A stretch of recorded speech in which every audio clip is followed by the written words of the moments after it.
안녕하세요. 저는 올해 23살인 여자입니다. 며칠 전 제게 일어난 드라마 같은 이야기를 여기에 사연으로 보내며 저도 이젠 그 일을 털어내고 싶어 글을 보내봅니다. 저는 위로 배다른 오빠가 2명 있습니다. 오빠들의 아버지는 교통사고로 일찍 돌아가셨고 엄마는 혼자서 오빠들을 키우다가 지금 제 아빠와 사랑에 빠지셨고 재혼하셨습니다. 부모님이 늙음하게 저를 임신하셔서 저와 오빠들은 나이 차이가 많이 나는 편이에요. 큰 오빠와는 15살, 작은 오빠랑은 13살 차이가 나죠. 아들만 있던 집에 태어난 막내딸이라 그런지 집안에서 사랑을 독차지하면서 자랐습니다. 특히 오빠들이 저를 아주 많이 예뻐해 주었어요. 비록 아버지는 저와 달랐지만 오빠들과 저는 정말 우애가 좋은 남매였습니다. 특히 큰 오빠는 오빠보다 삼촌에 좀 더 가까운 편이었고 저를 키워다 주다시피 하셨죠.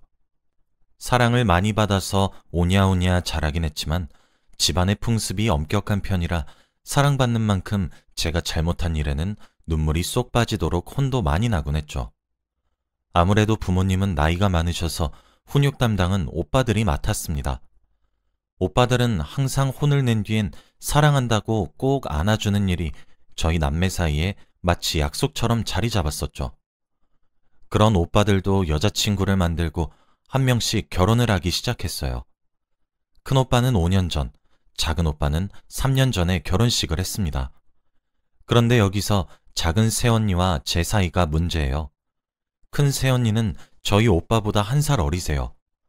큰 새언니는 절 보면 항상 웃으며 반겨주고 항상 나긋나긋하셔서 저도 처음 소개받은 언니를 잘 따르곤 했었습니다.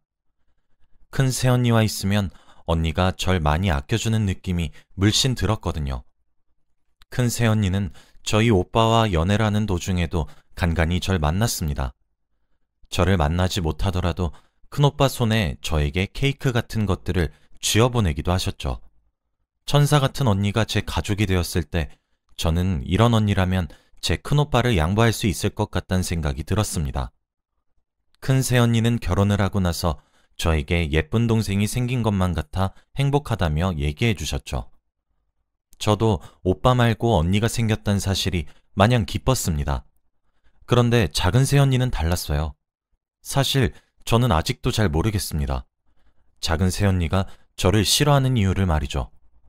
이유 없이 미움을 받는 것 같아서 너무 마음이 아파요. 작은 새언니는 작은 오빠가 연애하는 도중에 딱 한 번 보여준 적이 있습니다. 그런데 소개받은 날 작은 새언니는 굉장히 무리했어요. 그때가 상견례하기 몇 달 전이었는데 제가 성인이 된 기념으로 저희 아빠가 제게 명품 가방 하나를 선물해 주셨습니다. 저는 작은 새언니가 될 분께 잘 보이고 싶었던 마음에 예쁘게 보이고 싶었어요. 옷도 가장 좋은 옷으로 꺼내 입었던 날이죠. 제 꼴을 보고 작은 오빠는 제 마음을 눈치채고 살짝 웃었습니다. 저는 조금 창피한 마음에 조용히 하라며 눈치를 줬죠. 작은 오빠는 제 마음을 알아차렸으니 저와 작은 새언니 둘만 남겨놓고 화장실을 간다며 잠시 자리를 비웠습니다. 제가 친해지고 싶고 잘 보이려 한다는 걸 알고 있으니 아마 둘만 얘기할 수 있는 시간을 준 것 같아요. 그런데 그때 작은 새언니가 저보고 참 철이 없다고 웃으면서 얘기를 하시더라고요. 저는 처음에 잘못 들은 줄 알았습니다. 저는 멍청하게 네? 라고 되물었죠. 작은 새언니는 나이도 어린데 명품으로 몸을 휘두르고 다니면 싸 보인다고 말하셨어요.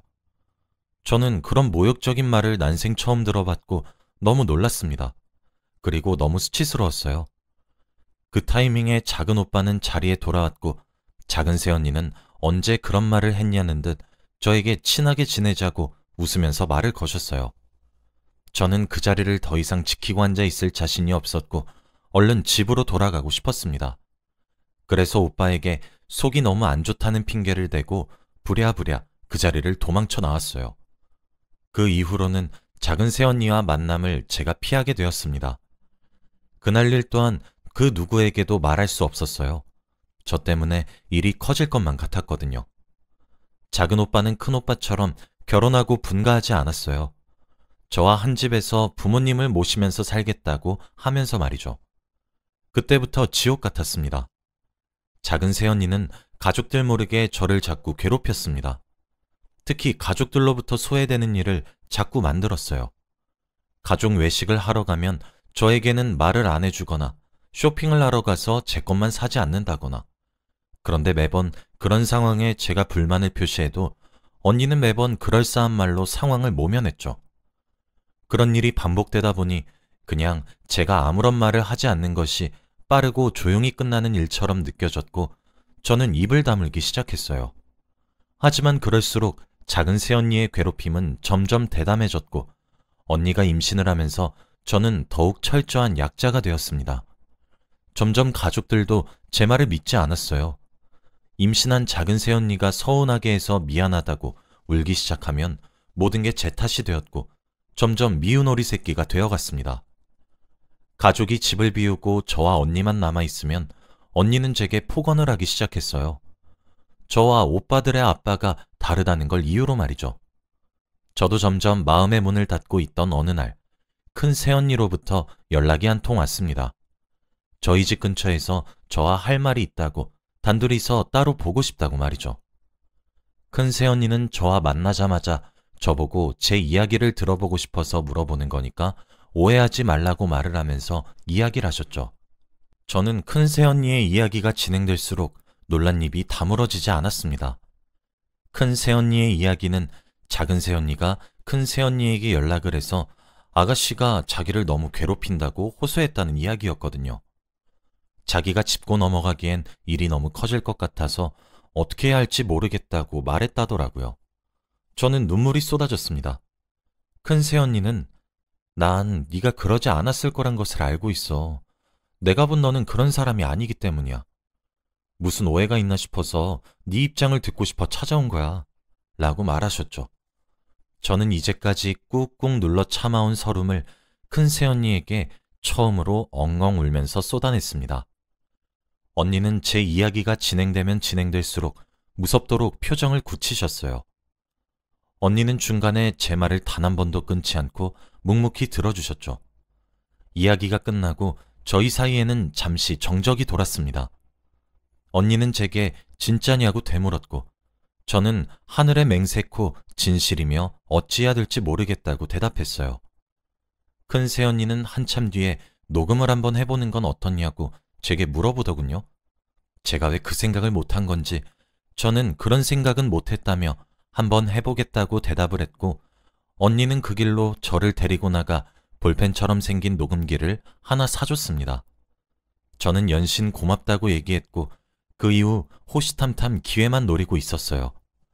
큰 새언니를 만난 지 보름 정도 지났나? 집에 저와 작은 새언니만 남겨지게 되었습니다. 저는 직감적으로 오늘이 녹음해야 되는 날이라고 확신했고 미리 녹음기를 켜두었죠. 아니나 다를까 2시간 정도 후에 제 방으로 작은 새언니가 시비를 걸기 위해 들어오더라고요. 녹음이 되고 있다는 사실 하나만 알고 있어도 마음이 편했습니다. 저는 최대한 불쌍하고 가녀린 목소리로 무슨 일이세요? 라고 물었어요. 언니는 야, 밥 차려. 나 배고파. 라고 했죠. 언니, 오늘 제가 몸이 너무 좋지 않아서 그런데 이번만 언니가 하면 안 될까요? 죄송해요. 라고 했더니 언니는 너 왜 따박따박 말대꾸야? 나와서 밥 차리라니까? 라고 소리쳤죠. 저는 이때가 기회다 싶어서 언니, 왜 이렇게 저를 못살게 구세요? 제가 무슨 실수라도 한 적 있나요? 제가 잘못한 일이 있으면 차라리 말씀해 주세요. 왜 매번 이렇게 가족들 눈 피해서 저만 못살게 굴고 괴롭히려고 하시는 건지. 저 너무 힘들어요. 제가 다 미안해요. 그러니 이제 그만해 주세요. 제발요. 라고 울먹거리면서 말을 했죠. 작은 새언니는 한참 동안 아무런 말 없이 저를 빤히 쳐다보고만 있었습니다. 방에는 제가 훌쩍이는 소리만 들려왔죠. 한참 뒤에 아가씨야, 난 네가 너무 싫어. 라고 말을 하더라고요. 저는 언니, 제가 다 잘못했으니 더 이상 가족끼리 이간질하는 것도 그만하시고 저 좀 가만히 내버려 주세요. 라고 말했는데 언니는 휙 돌아서 나가버렸어요. 그렇게 녹음이 끝났죠. 그런데 진짜 이쯤 되니 솔직히 궁금하더라고요. 절 싫어하는 이유가요. 저는 진짜 실수한 적이 없다고 생각이 드는데 아무 이유 없이 절 이렇게 싫어할 리가 없잖아요. 그래서 좀 더 떠보기로 했습니다. 몇 시간 정도 지난 후 녹음기를 켜서 후드티 주머니에 넣고 거실로 나갔어요. 거실을 지나 부엌에서 물 한 잔 따라 마셨더니 작은 새언니가 저를 빤히 쳐다보고 있길래 제가 왜 그러세요 언니? 라고 했고 갑자기 터벅터벅 저에게 걸어오더니 제 머리통을 한 대 후려치더라고요. 저는 언니 왜 때리세요? 라고 했더니 언니는 크크 웃으며 그냥 이라고 계속 머리를 툭툭 때리셨죠. 저는 언니 임신도 하셨잖아요. 이제 저 그만 괴롭히세요. 지금이라도 그만하시면 저도 다 잊을게요. 언니 태교해도 안 좋잖아요. 라고 했습니다. 언니는 심기가 뒤틀린다는 듯한 표정을 하며 제 뺨을 찰싹찰싹 치기 시작했어요. 야, 그건 내가 알아서 해. 주제도 모르고 깝치지 마. 네가 뭔데 나한테 하라 말아야? 라며 제 머리채를 잡고 흔들기 시작하더라고요. 저는 언니 미안해요. 죄송해요. 제가 다 잘못했어요. 이제 주제 파악할게요. 언니 놔주세요. 제발요. 라며 비명을 질렀습니다. 이미 제 얼굴은 눈물 범벅이었고 바닥에 주저앉은 저를 언니는 내려다보며 속이 후련하다는 듯이 웃었어요. 야, 나 이제 낮잠 잘 거니까 찍소리도 내지 말고 네 방에 처박혀 있어. 하고는 언니 방으로 들어갔죠.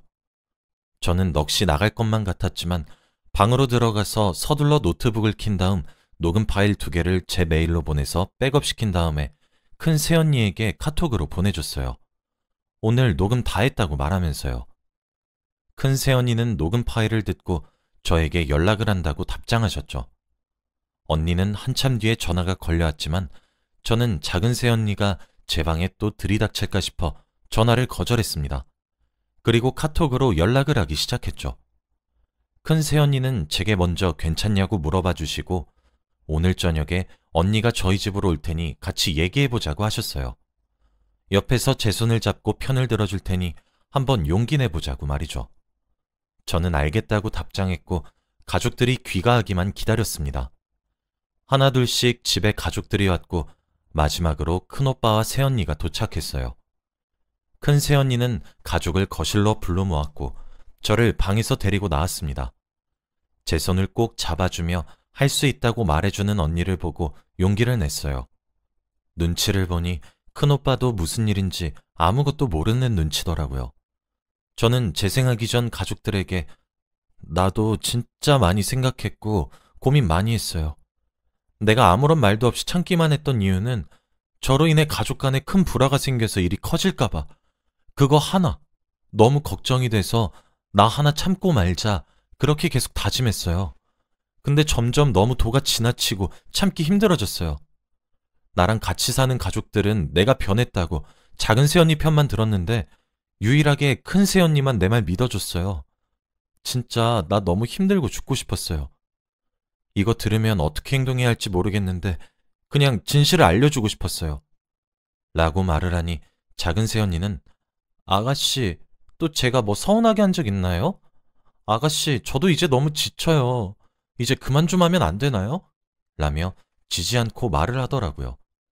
거실에 불려나온 가족들도 저를 질책하는 듯한 눈빛을 하며 저를 쳐다봤죠.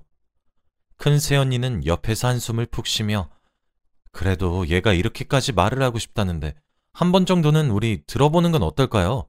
라며 제 편을 들어주었습니다.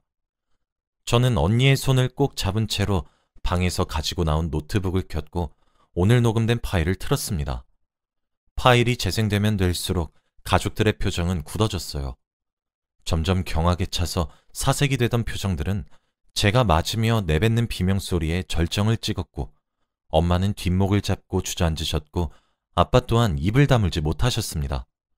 큰오빠는 멍하니 절 바라만 보았고 작은 오빠는 믿기지 않는다는 듯 제게 진짜냐고 되물었어요.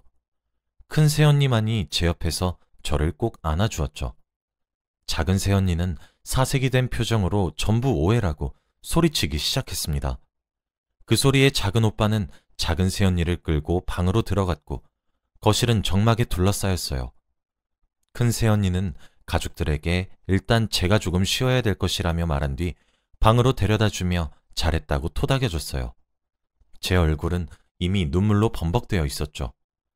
닫혀있는 방문 너머로 엄마의 울음소리, 오빠들의 말소리가 들렸는데 너무 피곤했습니다.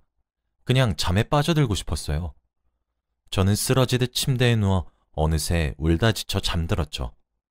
자고 있는 도중에 인기척이 들려 자다가 눈을 비비며 일어났습니다. 방에 작은 오빠가 침대에 앉아 저를 쳐다보고 있더라고요. 작은 오빠는 저를 안으며 미안하다고 눈물을 흘렸습니다. 저도 안겨서 엉엉 울었죠.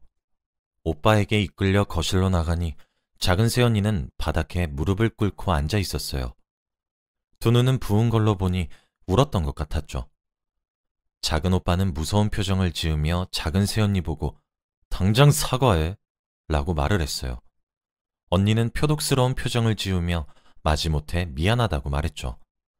저는 아무런 대답도 하지 않았습니다. 작은 오빠는 그 자리에서 이혼을 하겠다고 말했어요. 사실 이혼하길 바랬지만 언니가 임신을 한 상태라 진짜 할 줄 몰랐거든요. 작은 새언니는 오빠 바지가랑이를 붙잡고 이혼은 절대 안 된다며 울부짖기 시작했습니다. 작은 오빠는 지금 당장 짐을 싸서 나가라고 소리쳤고 언니는 가족들에 의해 집에서 쫓겨나 친정으로 돌아갔습니다. 그날 밤 오랜만에 가족들의 얼굴을 다 봤죠. 그날 이후 저희 가족에겐 그날 일이 제 앞에서 금기시 된 듯 아무도 입 밖에 꺼내지 않았어요. 그렇게 2주 정도 흘렀죠. 하루는 작은 새언니가 제게 연락해왔어요. 잠시 둘이서 얘기 좀 하자고 하더라고요. 그냥 무시할까 했지만 정말 제가 왜 싫은 건지 이유를 알아야 저도 털어낼 수 있을 것 같아 알겠다고 답장을 보냈고 저는 녹음기를 챙겨서 작은 새언니를 만났습니다. 한참 동안 아무런 말도 하지 않는 언니를 보며 절 왜 불러내셨어요? 라고 물었죠. 언니는 네가 원하는 대로 우리가 이혼하니 어때? 속 시원하니? 라며 쏘아붙였어요. 저는 한숨을 쉬고 그런 말 하실 거면 일어날게요. 라며 자리를 뜨려고 하자 작은 새언니는 제게 미안해 라고 말했어요. 저는 솔직히 화가 많이 났습니다. 그건 진심으로 하는 말인가요? 라고 쏘아붙이자 미안한 건 맞아. 하지만 난 네가 싫어. 쟤 뭐가 그렇게 싫으세요? 라고 물었죠. 작은 새언니로부터 나온 대답은 충격이었습니다. 네 오빠들이랑 너랑 아버지가 다르다며? 근데 왜 네가 오빠들의 동생이니? 난 그것도 너무 싫어. 네 오빠랑 연애하면서부터 맨날 동생. 솔직히 어딜 봐서 네가 동생이야? 몸속에 흐르는 피 절반이 다른데. 안 그래? 데이트하다가도 네 전화가 울리면 받고 네가 아프다고 하면 도중에라도 집으로 돌아가고 네가 보기엔 그게 정상적인 남매관계야? 내가 그래서 네 잘난 얼굴이 궁금해서 동생 소개 좀 시켜달라고 했더니 해벌쭉 웃으면서 널 소개시켜주더라? 기가 막혀서. 그래서 네가 마음에 안 들었어. 내 남자고 내 남편이고 내 아이의 아빠인데 왜 그 애정을 너한테 모두 뺏겨야 하니? 난 그래서 네가 너무 싫어. 라고 소리를 질렀습니다. 정말 멍해지더라고요. 정말 고작 그따위 질투심 때문에 그간 절 그렇게 못살게 구신 거였다고요? 언니, 정말 제정신이에요? 사람이 어떻게 그럴 수가 있어요? 제가 뭘 그렇게 잘못했는데요? 네 존재 자체가 나한텐 걸림돌이야. 그럼 그게 내 잘못이니? 태어난 네 잘못이지? 라는 소리를 끝으로 저는 그 길로 집으로 도망쳐 왔습니다. 집에 도착하기 전 작은 오빠에게 전화를 해서 집 앞으로 나와달라고 부탁을 했죠. 앞에서 기다리고 있는 오빠에게 오늘 들고 나섰던 녹음기를 쥐어주며 오빠, 이거 듣고 이혼할지 말지 결정했으면 해. 오빠가 이혼을 하지 않는다고 해도 난 원망은 안 해. 그치만 언니 얼굴 마주하는 건 정말 힘들 것 같아. 라고 말한 뒤 먼저 집으로 돌아와 버렸습니다. 작은 오빠는 그날 이후 녹음된 파일을 듣고 이혼을 할 것이니 제 탓도 하지 말고 죄책감도 가지지 말라면서 알려주었습니다. 미안하다고 사과도 하면서 말이죠. 처음엔 작은 새언니는 죽어도 이혼을 못 해주겠다고 버텼지만 결국 합의 이혼을 하는 거에 동의를 했고 도장을 찍었습니다. 작은 새언니는 저희 집에서 완전히 침을 뺐고 새언니네 친정 부모님께서는 저희 부모님과 제게 연신 고개만 숙이셨어요. 저는 오랜 시간 끙끙 앓았었는데 큰 새언니의 지원으로 인해 이렇게 빨리 해결이 되었고 괴롭힘에서 벗어나게 되어 너무 고맙고 신기합니다. 언니에게 감사하다는 인사를 수십 차례 했어요. 사실 그동안 닫혀져 있던 가족에 대한 마음을 열기 시작하는 게 아직 힘이 듭니다. 예전처럼 사랑을 받으면서도 억울한 감정이 울컥울컥 치솟고 있어요. 그럴 때마다 큰 새언니는 이런 제가 지치지도 않는지 옆에서 항상 잘할 수 있다고 응원을 해주십니다. 저는 그런 언니가 너무 고맙고 좋아요. 저도 이렇게 사연을 보내는 것을 끝으로 이제 우울한 감정을 다 털어내고 옛날 화목했던 그 시절로 돌아가려고 노력하겠습니다. 제게 버팀목 같은 역할을 해주시는 큰언니에게 너무 고맙고 사랑한다고 전하고 싶네요. 감사합니다.